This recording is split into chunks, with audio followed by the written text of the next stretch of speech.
Okay, so to get us started this week, the big debate focuses on 3 players who Ange is currently considering offering contract extensions to. Those 3 players, as mentioned, are Joe Hart, Aaron Mooy and David Turnbull. All 3 have just over a year of their current deals left to run, and they'll be out of contract in the summer of 2024. Just to set the tone here as well, I'm going to give you a quote from Ange, who was speaking about it at the weekend.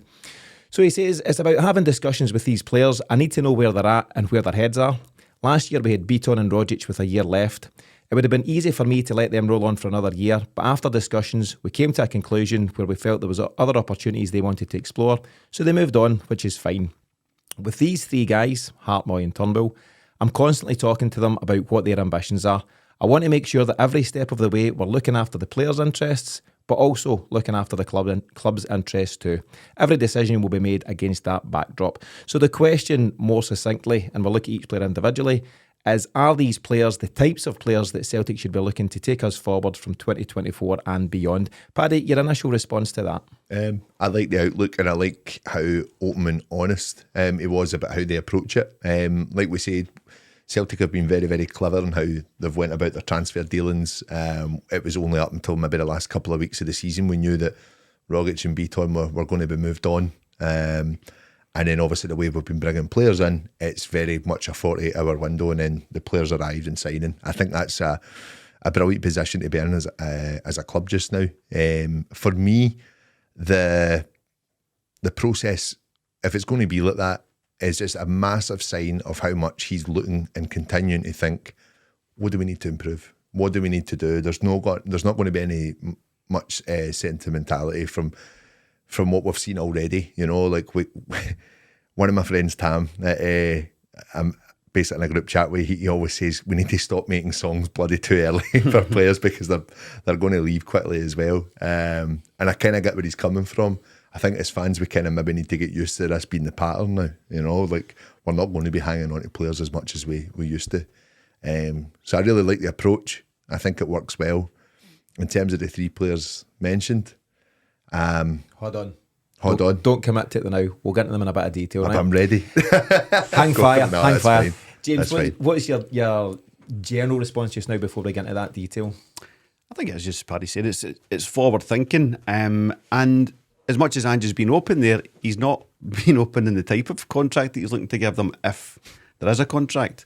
You might be downgrades, it might be same money, it might be a discussion over you're not going to get as much football as you might want, there might be other opportunities for you. So I think it's just, this is the time, you know, you don't start doing that like some other clubs where it's just too late. So I really do like the approach. I really want to tell you what I think of the 3 players, but I'm not allowed. You will be in due course. Miff, obviously it was a bit of a wrench as such to say goodbye to guys like, well, particularly Rogic, who was a real fan's favourite for what he achieved, and Beaton was pretty popular as well. But Ange, as Paddy's mentioned, sentimentality is not really in his repertoire. And no, it's not. You're out. Big man's no, he's not overly emotional, this type of stuff. You've seen that with Giacomakis. He's got Giacomakis, so it's like, I mean, I thought they had the whole Greece thing going on, you know, the Bond, the homeland. Gone. Big man's not interested. His Instagram comment as well. Aye. Just everything about it was an assassination. Yeah. It's the new outlook at Celtic. The positives in it are the way we're doing our transfer business, as Paddy's highlighted. The negatives in it from a fan's point of view is exactly that, the emotional attachment you get to players borne out in both Juranovic and Giacomakis, both adored by the fans for what they produced in their first season. Different sets of circumstances with them leaving, but this is the way it's going to be. I think Ange's comments on it were about aggressively reinvesting in the squad. So what will mean is that players often get brought in and used accordingly. So somebody like Mooy, for example, getting brought in for nothing, giving us a good 18 months going on, that would fit in with the model. Juranovic here, 18 months, has left an impression in the squad with the management, and is a way to, he regards as further his career, but basically maintain his international spot, which is fine. Celtic get more money. Again, the model's working. I just think it's the club has been internally revolutionised, and the longer it continues, the better, because it feels like we are modernising. Yeah, it definitely does.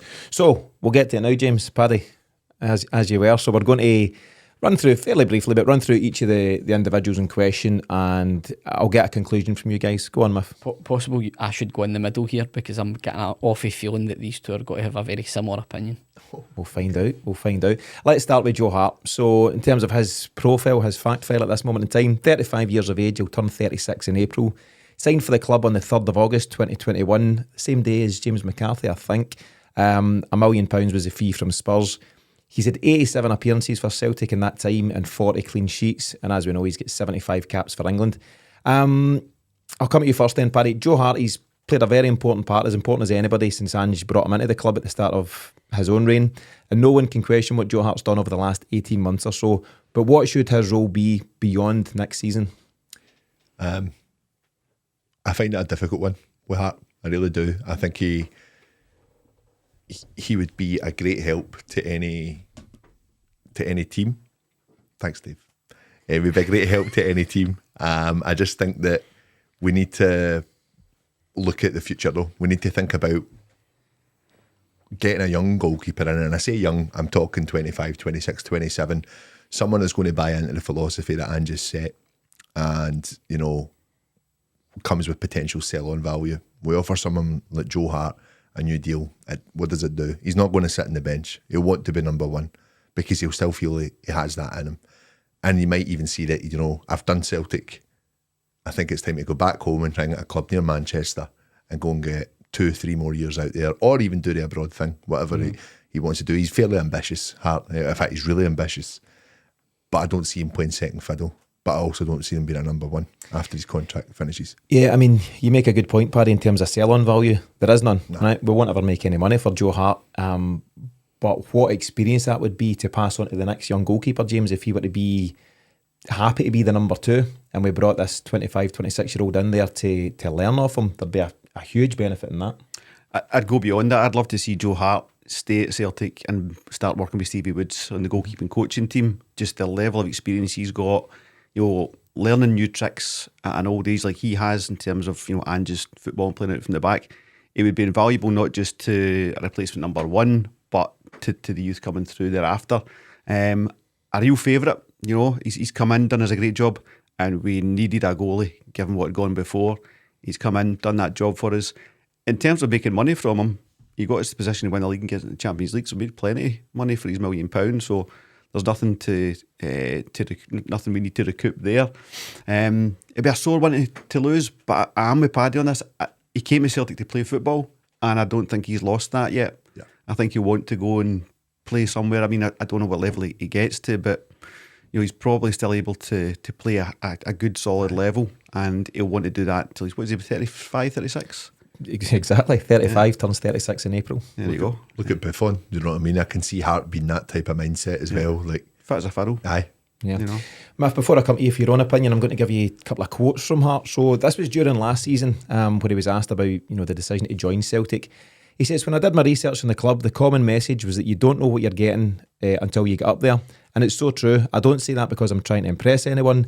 I'm not particularly bothered whether people believe me or not. It's just something you have to experience. And when you do, like my family and friends have, it's special. It's a great place to be and I'm enjoying it." And also when speaking about Ange at that time, he went on to say, "What I'm really enjoying about him as a manager is that he's very clear in what he wants. It's very simple and there's no wiggle room, which I like from the way I've been brought up in football.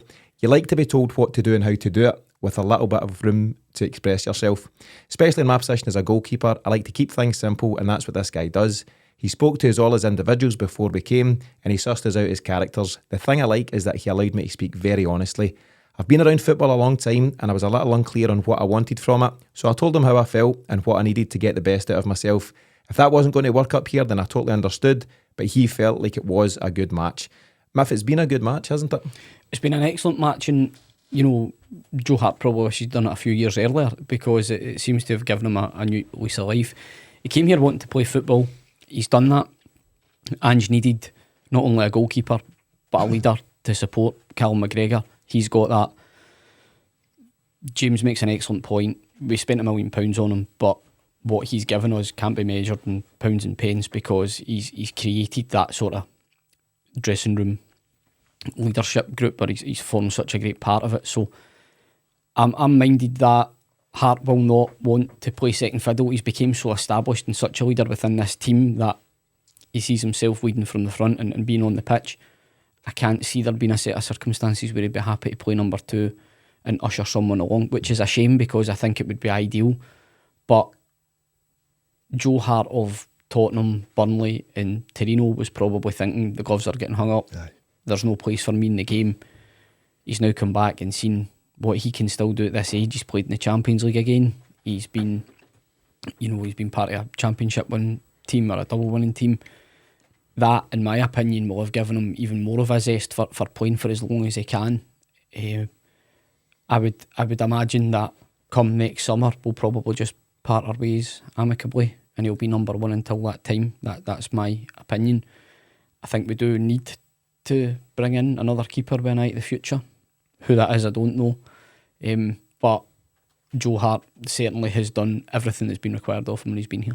Yeah, and I think there was quotes as well, just as he signed, and he was basically saying that he was training in the park. You know, he was cast aside by, was it Nuno Espirito Santo at Spurs? He just said, "You're not my guy," and he was basically, I think, relegated to 4th choice at Spurs and told to find a new job. And at that point he said he was considering his future seriously, whether football was still for him.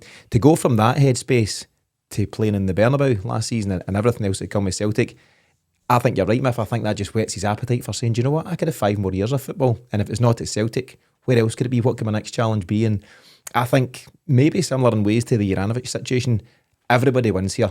Joe Hart has had a brilliant couple of years. He might have a further season next year, and Celtic have really benefited, but I wonder if beyond that there is a future. So I suppose in short, I'll just ask you very, very quickly, Paddy, should his deal be extended beyond next season? If he's not number 1, yes. Explain that, sorry. So if he's going to be that backup goalkeeper, it's going to give a new up and coming goalkeeper that time and ability to learn this process. Because the reason I say this, guys, is that we don't know how long we've got Ange for, and it's a horrible thing to think. But I'd rather get someone in now that's going to continue that process. So if he's not going to be number 1 and he's happy to play backup, then yeah, I would keep him. You're just back, Paddy, and you're upsetting Miff already. I'm sorry. With this Ange Listen, Miff's away. fair point. So if he's happy to play second fiddle, you would offer him a deal, yeah? absolutely. James? I think that's it. It's more about Joe Hart's decision. I think our strategy should be, we're looking for a number 1. We've got a number 1 to come in. We want you to be number 2. And genuinely would love him to be there in that handover season as he kind of blends from becoming number 2 from number 1. But for all we've just discussed there, I think Hart's now got a bit of, another shot at kind of glory kind of stuff. And I think, even if you look at our up and coming MLS team or something like that, the league's improving, going to have a different lifestyle, all these kind of options. But it's probably going to be one that we just miss out on what we would like, which is Joe Hart number 2. Mm-hmm. I think there's also interesting quotes around about now from Ange saying that he needs to just work out where the players' ambitions are at. And I suppose Joe Hart's not a kid. I think him and Ange, you can hear from his quotes, they'll be able to have full and frank conversations. Joe Hart will say what he wants, Ange will say what he wants, and if there's a meet somewhere in the middle, then that's what it'll be. Just finally at you then, Miff, what do you think should happen at the expiration of his current deal? What I think should happen is, as the lads have said, excuse me, a caveated deal saying you need to stay with us so that we can bring in a new keeper that can learn the ropes and learn to play the way we need them to play. What I expect to happen is I think he'll go on the basis that if Ange's mantra is about reinvesting in the squad, then the goalkeeping area, it's the one position in the pitch where somebody can be a bit older, so you're not necessarily thinking of swapping them every 2 years. So you could argue with the experience that Hart's got, if he's happy to stay and he's maintaining his levels, which is probably the other critical thing, which he appears to be at this point, although I thought he could have done better with the goal on Sunday. That's my personal opinion. Tough. Then I think that there's a chance that he could stay, but I think that'll be. I think Celtic's been good for him. He's been good for Celtic, and by that time it'll probably just be the ideal point to part the ways. Yeah, it'd be best. So it sounds like he may, according to us in the room at this moment in time, that he may be moving on after next summer. Let's move on to Aaron Mooy. So very much the man of the moment, sparkling form, amazing finish at the weekend, Miff. He's absolutely flying. He's 32 years of age. He's 33 in September. Joined Celtic on the 19th of July 2022, last summer. He was a free agent after leaving Shanghai Port over in China. So far, he's had 32 appearances for Celtic, 6 goals and 6 assists, most of them coming post-World Cup, and he's got 57 caps and 7 goals for Australia. As I say, Miff, he's absolutely the man at this moment in time, and he seems to be picking up Man of the Match awards every other week. Where do you stand on him, though? Brilliant as he's been, is he someone for beyond next season? Probably not, I would say. Just on his age profile, not his ability. What I will say in response to that, to argue my own point, is that he's never been somebody that's been fast. The myth exchange. Aye. He's never been somebody that's been very fast anyway. So what he's doing now is probably, he's always kind of been quite a slow player in terms of his speed, but you can see technically he's still got it. So again, I'm basing it on the fact that of what Ange just said, and the fact that somebody of Juranovic's age and profile has been moved on, and Giakoumakis obviously for different reasons. I would suspect that come next summer, Mooy again, much like Hart, will have done what he was brought in to do, and that the relationship will have been mutually beneficial, and Mooy will probably go and finish his career down south somewhere, is my suspicion. However, much like in the Hart situation, if Mooy continues in this run of form and is the fulcrum of the midfield along with McGregor, then if that form continues, I don't think we've got any other option but to keep him around. And I think he may, given that he's been to China, come back again, another new lease of life under Ange here, adored by the fans due to his impact already.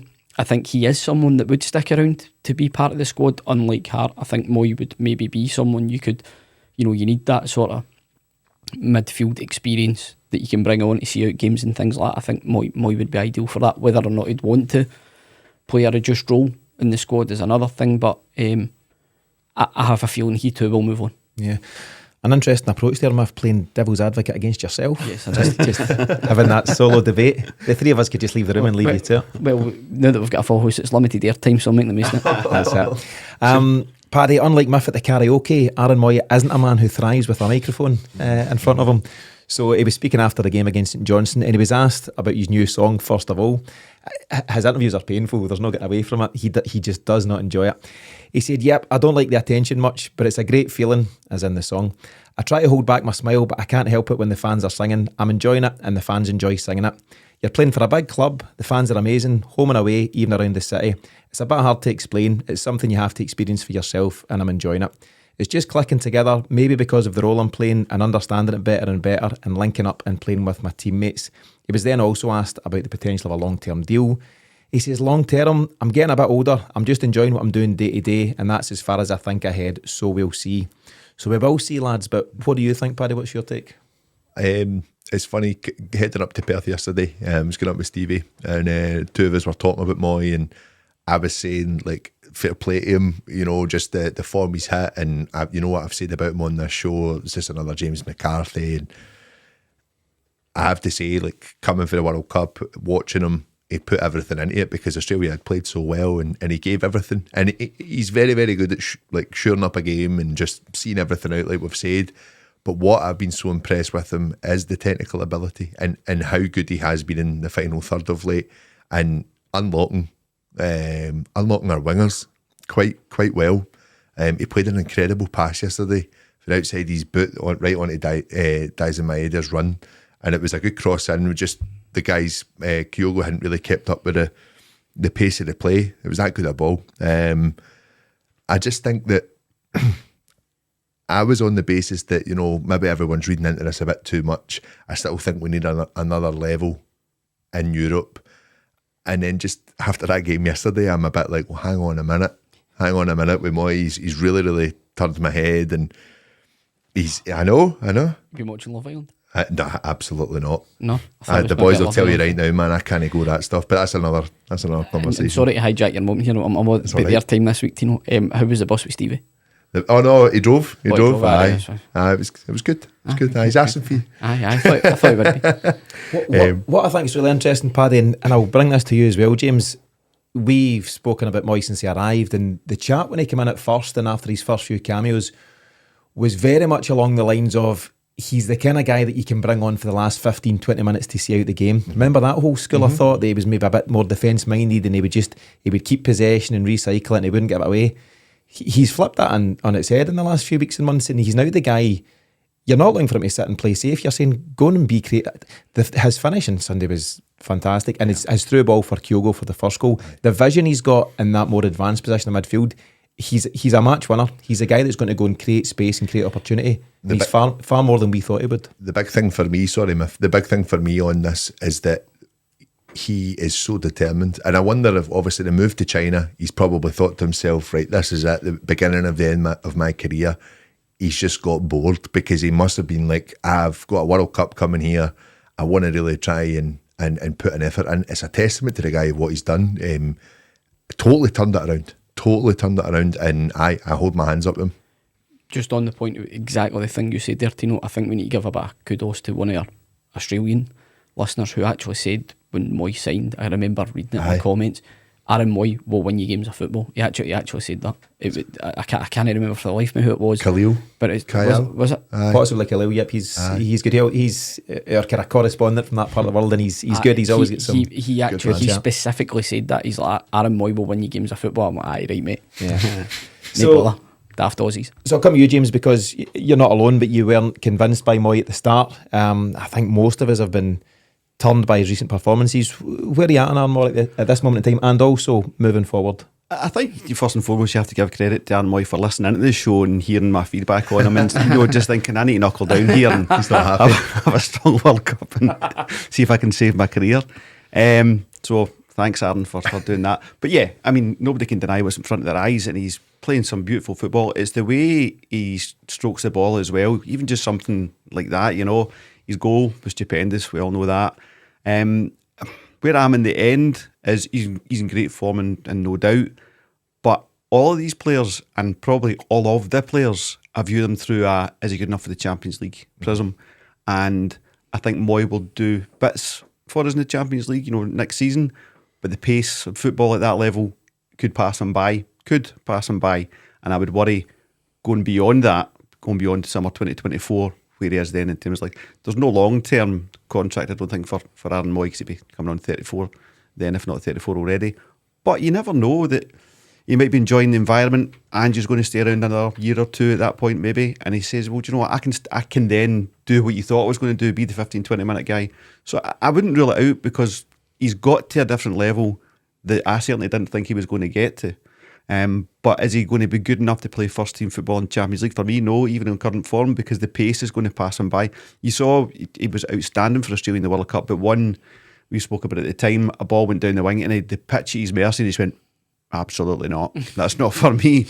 So how can we have someone like that when we want to hit the highest levels of Champions League? So I think we need to be a wee bit ruthless when it comes to Champions League, and Ange certainly will be, because he knows that's what he's going to be judged on. My only thing I would say on that, and it's been a lot of thinking about it again on that journey up yesterday, we were talking about the Champions League run, and the players we were missing, players we were actually missing in a lot of the games. So there's possibly just that little bit within the starting 11 that it is a little bit Australia, it is a little bit more retained and pulled back, and we're not playing to the level that we can play in. I generally think he could be potentially a midfielder that could, instead of him having to do those runs, he could be the one unlocking them, like I was talking about against St Johnstone yesterday. Maybe so his vision. With his vision, and it's his range of passing as well. That's where I'm at. I would rather Mooy was the guy playing it into a Dyson Maeda to run onto, for example. I don't ever want Aaron Mooy to run from within his own half to the byline or anything like that. It's not something anyone should be doing, and let the ball do the work and all that stuff. But he's got the vision. He clipped a few great balls into the channels and different things. I think it'll be really interesting to see him in next year's Champions League, touch wood and all that stuff, because this year's competition came around too soon for him, I would say. He hadn't played a lot of football, he was rusty, and he came in dribs and drabs. He's got 5 appearances in the Champions League. There's only one game that he never appeared in. But he wasn't the Aaron Mooy that we're now seeing. It's almost like two completely different characters. It is, and I think it was the second goal yesterday. It's his ball out to Jota. Spreads the ball out that gets Jota in behind.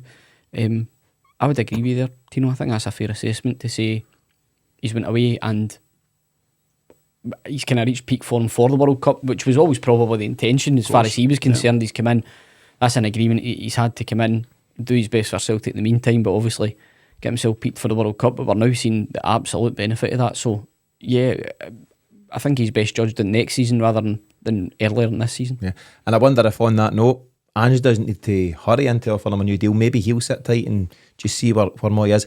Let me remind you, fellas, of a little fella called Lubo Moravcik who came to Celtic at 33, I think. Managed to give us a few good years then. So modern footballer, sports science and all that stuff, he is very one-paced. It doesn't mean he's unfit. It just means he's never going to be a sprinter. That's never been his game. But he's a fit guy and he's getting stronger and fitter with each game. So who knows, there could be a few more years left in the tank yet. But again, I'll come to you for your answers very quickly. Should we extend his deal beyond next season? Miff? I'm going to say yes. I'm going to say yes. I never thought I would. Short-term extension. Oh, Like another 12 months? Yeah, 12 months. So harsh. I thought he was going through to judges' houses there. It was 3 yeses, but you've gone a bit I'd give that a yes. He still said yes. yes-ish. It's just Okay. it's just a further James subcategory. It is. And More of that to come. We've all got used to them. Finally, this could also be interesting from your point of view, James. It's David Turnbull. So Turnbull's 23 years of age, turns 24 in July. He signed for the club on the 27th of August 2020. A deal that could have been worth up to 3.25 million for Motherwell. Don't know what the bonuses were, etc. His Celtic record at the moment reads 105 appearances, 24 goals and 21 assists. He's got 5 caps for Scotland and 0 goals. Just a wee bit of additional information. He scored 16 goals for Motherwell in just 41 appearances. So his goal ratio is not quite what it was. His goal ratio for Motherwell was 0.39 goals per game. For Celtic, it's 0.22 goals per game, which is a wee bit surprising given the amount of chances we create and the possession we hold. So he's not quite the goal scorer he was at Motherwell, which is interesting. James, I'll come to you first though. He's shown a bit more of what he's about, David Turnbull, in recent games. He's got 3 goals in the last 5. But for 4 of those 5 games, he was a sub, again, as he tends to be. And the only start he had was the Scottish Cup game against Morton. He definitely falls into that category of fringe player at this moment in time. But what do you think about his long-term future at Celtic? He's contributing, can't deny that. He's coming on, he's playing football, he's scoring goals, yesterday included. I suppose where I'm at with him is maybe I kind of unfairly put him and Mooy in the same box, just given their kind of one-paceness, as you say, as you call it. Again, using that Champions League prism, it's something different. He gives us something different. Again, more technical, like Mooy. Not the most athletic, not the most physical. I think we could do better. Yeah, I really do. Okay. I'll come to you next, but I'm going to give you another quote before I do so. So, speaking recently, after Ange ruled out any possibility of Turnbull moving out the club in the January window, Turnbull said, "I've not heard or seen that, but that's where I thought I was at. I thought I was part of this big club. Every time I come here and train and play, I just give 100% and don't look anywhere else. There's always boys clipping at everyone's heels. There's boys playing each game, but others have stepped in and haven't looked out of place, so it's just about grabbing your chance. It's tough for anybody when you're not playing as much as you'd like, but you just need to go in there, and when you get your chance, try and take it with both hands. That's all I try to do. I go into training every day and train as hard as I can, and then when it comes to the games, I do the best I can." Miff, has he been doing enough when given the chance? Yes, I feel he has, and I think Ange likes him, which has got to stand massively in his favour, as he'll be the one dishing out the contract.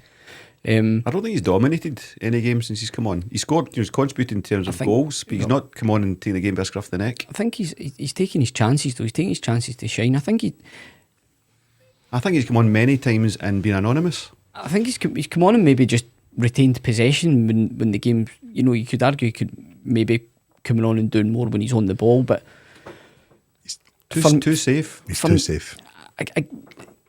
I see the point you're making, but I don't think he's had a run of starts where Which he's gives you probably confidence, felt, I know, I felt understand the that. confidence to come on and do that. But Mooy shows you how you get the starts.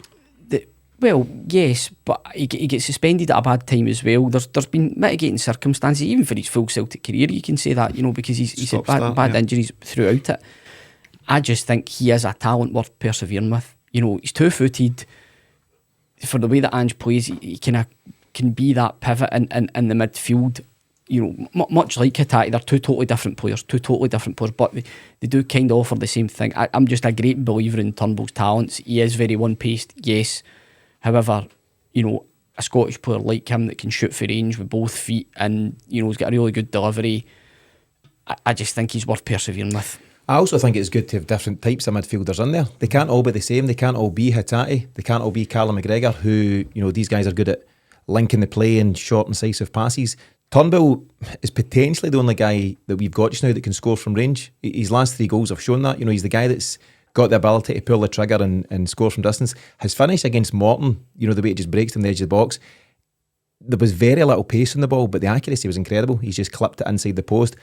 I think he's a brilliant player. I think he's a really talented player, and I think Celtic have yet to see the best of him. There's no doubt in my mind that his injury will have affected him. That was a bad injury.